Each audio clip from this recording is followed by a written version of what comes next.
Diriger des projets s'avère être une des activités principales souvent d'un manager. Quand on débute, on le fait de manière assez naturelle. Or, quand le projet augmente en volume, en budget ou en durée, il peut être nécessaire d'avoir une formation et de se raccrocher à une méthodologie bien particulière. C'est ce que nous allons développer dans cette vidéo.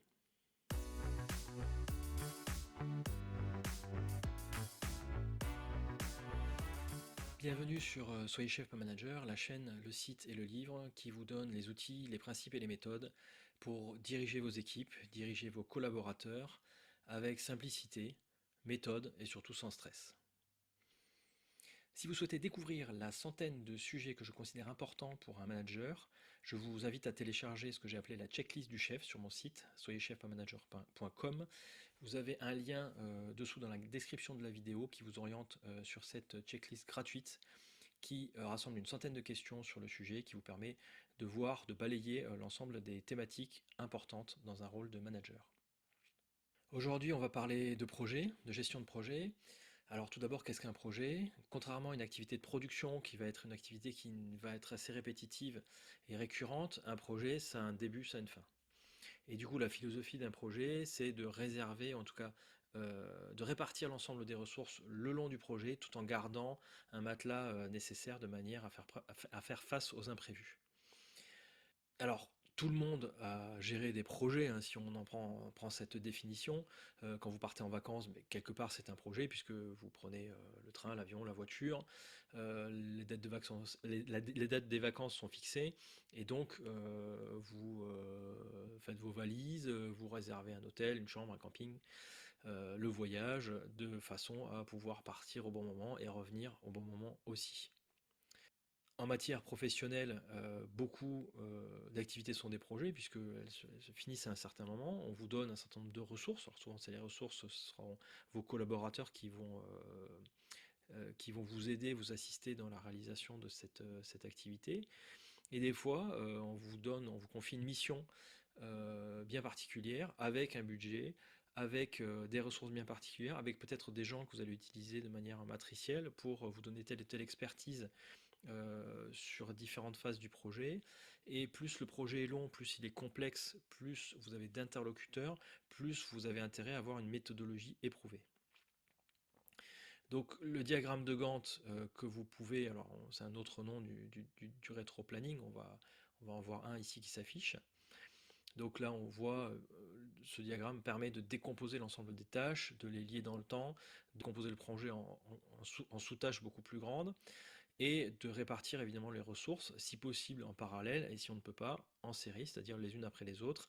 Et c'est comme ça qu'on va décomposer enfin trouver le chemin critique, c'est-à-dire l'ensemble des tâches qui, si elles reculent, si elles sont décalées ou si elles sont plus longues, viennent pénaliser la fin du projet. En tout cas, il faudra probablement trouver des solutions si vous ne voulez pas reculer la date de fin. Donc, comme je disais, plus le projet est grand, plus il est massif, plus un simple diagramme de Gantt avec vos petits doigts ne suffisent pas. C'est bien d'avoir des méthodes pour suivre un projet, pour suivre une organisation. Il existe un certain nombre de formations sur le sujet. Alors j'en ai déjà parlé dans ma vidéo sur les formations en management.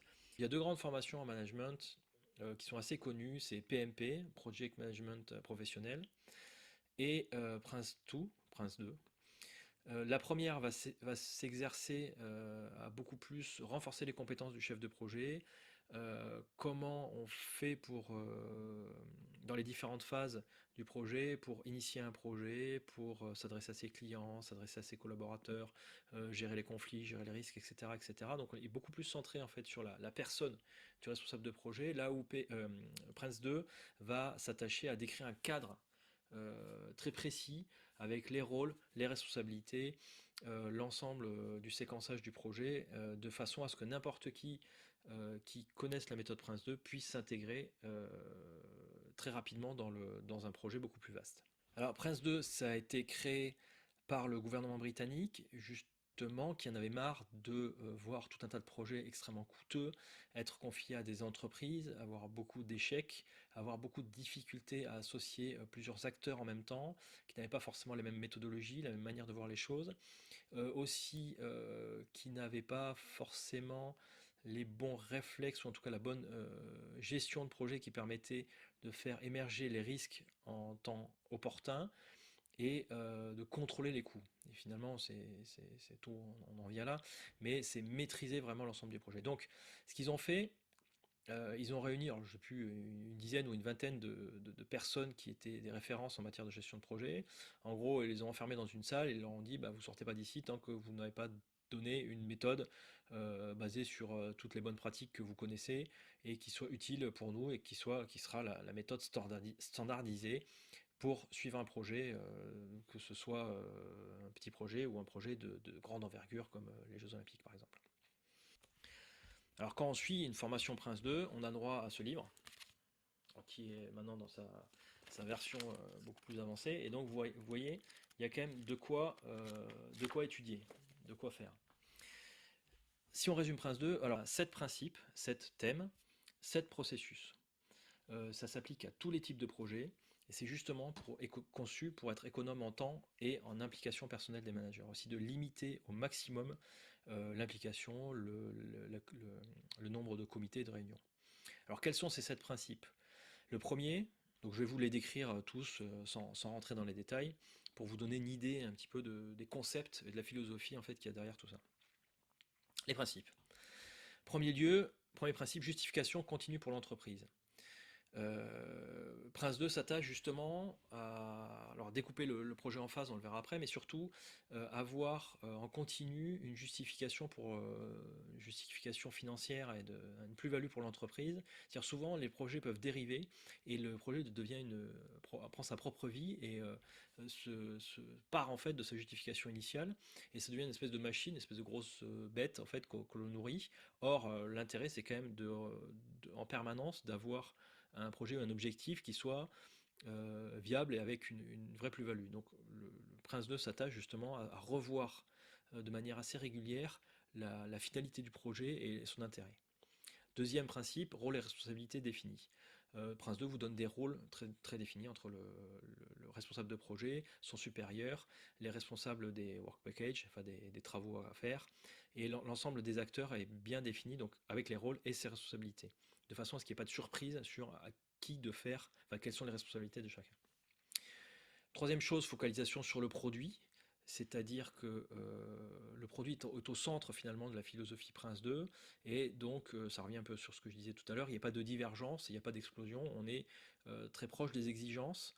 Et quatrième leçon tirée de l'expérience, quatrième principe, alors Prince 2 s'inscrit aussi dans l'amélioration continue, hein, de façon à ce que chaque projet puisse améliorer en fait le corpus, en tout cas les règles ou les connaissances des chefs de projet suivants.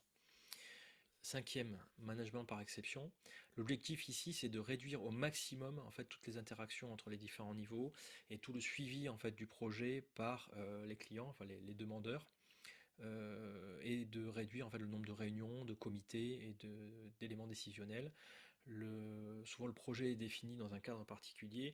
Le gestionnaire de projet a des limites assez précises et en fait une fois qu'il ne vient solliciter son supérieur que lorsque ces limites sont dépassées. Sixième, management par séquence. Alors ça c'est quelque chose qu'on voit pas souvent. Entre le début et la fin du projet, on va avoir un découpage entre 2 et 5 grandes séquences.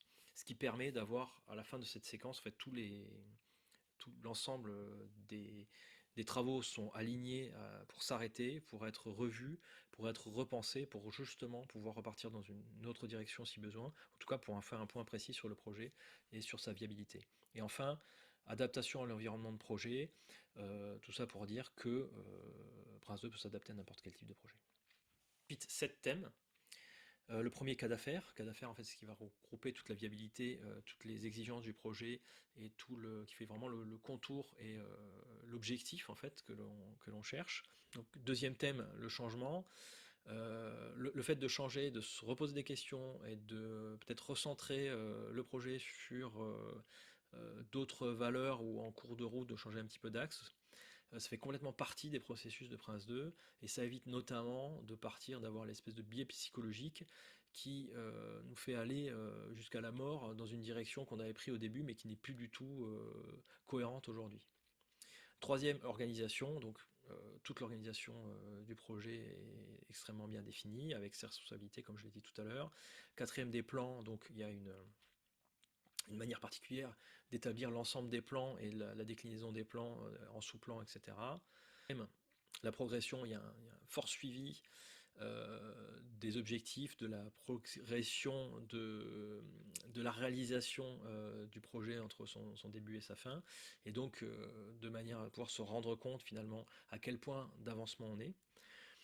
Sixième, qualité. Alors il y a une grosse partie sur le processus qualité et sur justement, alors quand on fait un projet, de manière à obtenir un résultat, construire un produit, comment on vérifie que ce produit correspond bien aux exigences initiales. Alors justement là il y a une grande question qui est abordée sur cette thématique-là.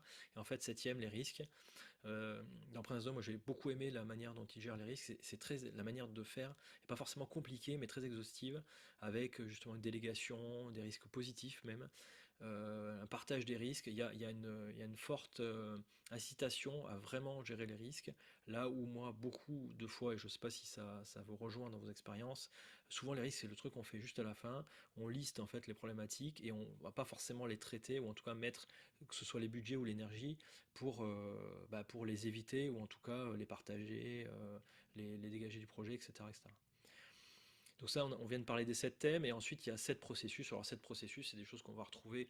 Je vous mettrai en dessous un lien qui vous renvoie vers les documents qu'on trouve facilement sur Internet, qui parlent justement de Prince 2, et enfin les documents officiels en fait, enfin les sites officiels de Prince 2, pour vous rendre compte un petit peu de la philosophie, en tout cas pour y aller si vous voulez découvrir un peu plus ce domaine. Donc il y a 7 processus qui sont réalisés justement dans l'ensemble des séquences dont j'ai parlé tout à l'heure. On commence par initialiser le projet, puis l'élaborer, le diriger, donc comment gérer une limite de séquence, alors ce que je disais tout à l'heure, comment on fait à la fin d'une grande séquence pour dire bon, ok, on fait le point de tout de la situation actuelle et on va voir où est-ce qu'on va. Contrôler une séquence, gérer la livraison du produit, donc c'est tout à la fin, et clore le projet. C'est après la livraison du produit, parce que souvent on va livrer le produit, mais il y a tout un tas de choses qui restent à faire, comme payer encore des sous-traitants, ou un certain nombre de travaux, ou de communication, etc. etc. Et donc comment on clôt le projet, justement dans un objectif aussi d'amélioration continue, comment on va tirer les leçons de ce projet-là, et comment les réintégrer ou les enrichir dans votre organisation. Suite à cette vidéo sur la gestion de projet qui le balaye assez rapidement, et surtout sur une vue assez rapide des concepts de Prince 2, j'espère vous avoir convaincu que gérer un projet, c'est pas forcément quelque chose, en tout cas quand il est ambitieux, quelque chose qui s'improvise. C'est quelque chose qui peut nécessiter une certaine méthodologie, des principes, des concepts, euh, qu'il faut suivre pour réussir, pour pouvoir réussir le projet sur le long terme, et parfois pour pouvoir s'arrêter quand les coûts deviennent prohibitifs, ou quand finalement le projet n'a plus la même nécessité qu'avant. Ce qui n'est pas toujours évident dans les grands projets que l'on peut voir parfois dans l'actualité, et savoir sortir au bon moment, des fois, c'est aussi sauver l'entreprise. Je vous remercie de votre attention. Et je vous rappelle que vous pouvez télécharger gratuitement sur mon site soyezchef.manager.com la checklist du chef, qui vous donne une idée d'une centaine de thématiques sur le management que je pense qu'il faut au moins connaître, voire maîtriser, que ce soit d'un point de vue relationnel ou méthodologique. Et il ne me reste plus qu'à vous souhaiter une bonne fin de journée.